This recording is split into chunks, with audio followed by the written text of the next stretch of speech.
Sumba merupakan salah satu pulau yang terletak di bagian selatan Indonesia yang sangat terkenal akan keindahan alam, adat istiadat serta budayanya. Namanya mencuat menjadi salah satu destinasi favorit bagi wisatawan domestik dan mancanegara. Sebagian besar lanskap Sumba didominasi padang rumput. Sebagai pulau yang masuk dalam kawasan Wallacea, Sumba kaya akan keragaman hayati. Tak hanya itu, pulau di Nusa Tenggara Timur seluas 10.854 km persegi ini juga merupakan satu dari 23 daerah burung endemik yang ada di Indonesia, dengan 9 jenis endemik Sumba. Namun hal-hal menarik tentang Sumba tak hanya itu. Berikut faktanya.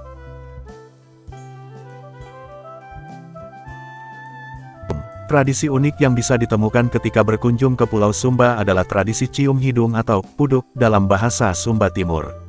Tradisi ini diwariskan secara turun-temurun oleh leluhur orang Sumba.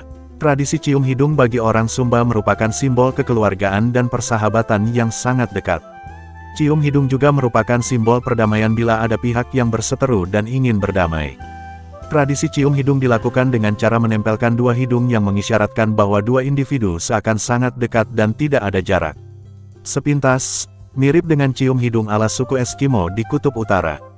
Walaupun sudah menjadi adat istiadat dan kebiasaan bagi orang Sumba, tradisi ini tidak dapat dilakukan di sembarang tempat dan waktu, melainkan hanya dalam acara-acara tertentu. Di antaranya, saat prosesi perkawinan, pesta pernikahan, ulang tahun, hari raya besar keagamaan, pesta adat, kedukaan, dan acara perdamaian. Di samping itu juga saat penerimaan tamu-tamu yang dianggap terhormat atau agung yang berasal dari wilayah Sumba.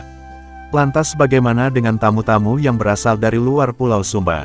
Tentunya boleh dilakukan tradisi ini, asalkan ada pemberitahuan terlebih dahulu. Di Sumba, Nusa Tenggara Timur, tidak ada kuda yang dinamai.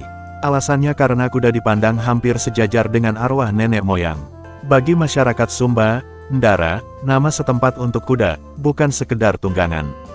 Kuda adalah kendaraan hidup yang tak bisa dipisahkan dari kehidupan pribadi orang Sumba. Selain sebagai alat bantu transportasi, kuda juga digunakan sebagai syarat mas kawin pernikahan adat Sumba. Kuda Sumba adalah berjenis kuda sandalwood atau sandalwood, yang sebetulnya adalah kuda sandalwood poni. Nama sandalwood sering dikaitkan dengan cendana yang pada masa lampau merupakan komoditas ekspor dari Pulau Sumba dan pulau-pulau Nusa Tenggara lainnya. Konon, hewan ini memiliki moyang kuda Arab yang disilangkan dengan kuda poni lokal untuk memperbaiki penampilannya. Kuda sandalwood mempunyai ciri-ciri tinggi 110-130 cm, bentuk tubuh yang cukup serasi, tubuh bagian tengah agak pendek, dada cukup besar dan dalam, telinga agak kecil, suri dan kumba agak tebal, dan tipe kuda penarik ringan. Keistimewaan dari kuda ini terletak pada kecepatan dan daya tahannya sehingga menjadikannya salah satu kuda poni terbaik di Indonesia.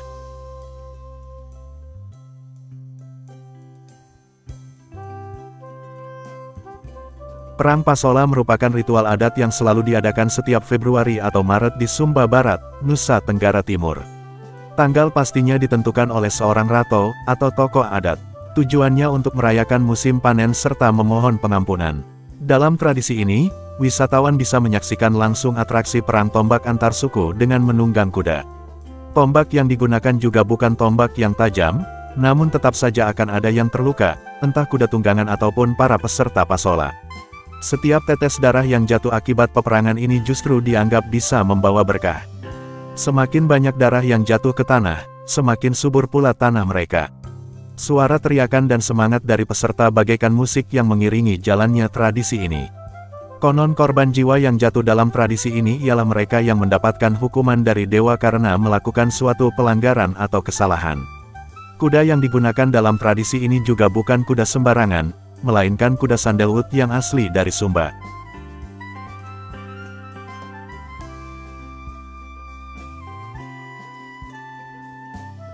Kain tenun Sumba lahir dari kekayaan alam Sumba. Pewarnaannya menggunakan bahan alami seperti akar mengkudu, untuk mendapatkan warna merah, biru dari nila, coklat dari lumpur, dan kuning dari kayu. Proses pembuatannya bisa memakan waktu 6 bulan hingga 3 tahun tergantung kerumitan motif. Tak heran bila kain tenun ini bisa dibanderol dengan harga yang mahal. Setiap motif yang terdapat pada kain tenun ini juga memiliki maknanya masing-masing. Motif kuda pada kain tenun Sumba, misalnya, melambangkan kepahlawanan, keagungan dan kebangsawanan karena kuda merupakan simbol harga diri bagi masyarakat Sumba. Motif yang lazim dijumpai lainnya seperti motif burung kakatua melambangkan persatuan.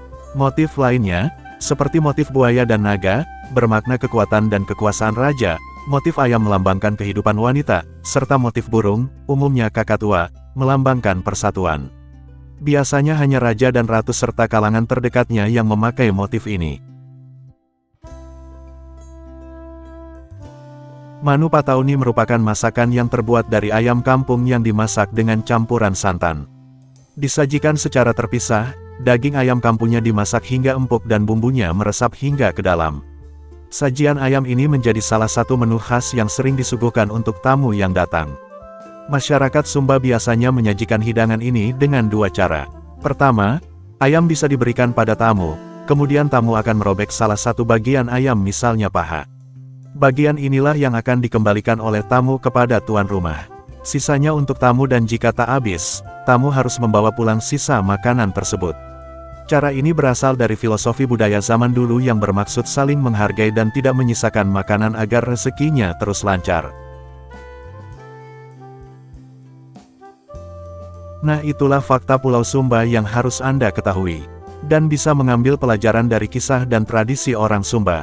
Mimin pamit undur diri dan sampai jumpa di video selanjutnya.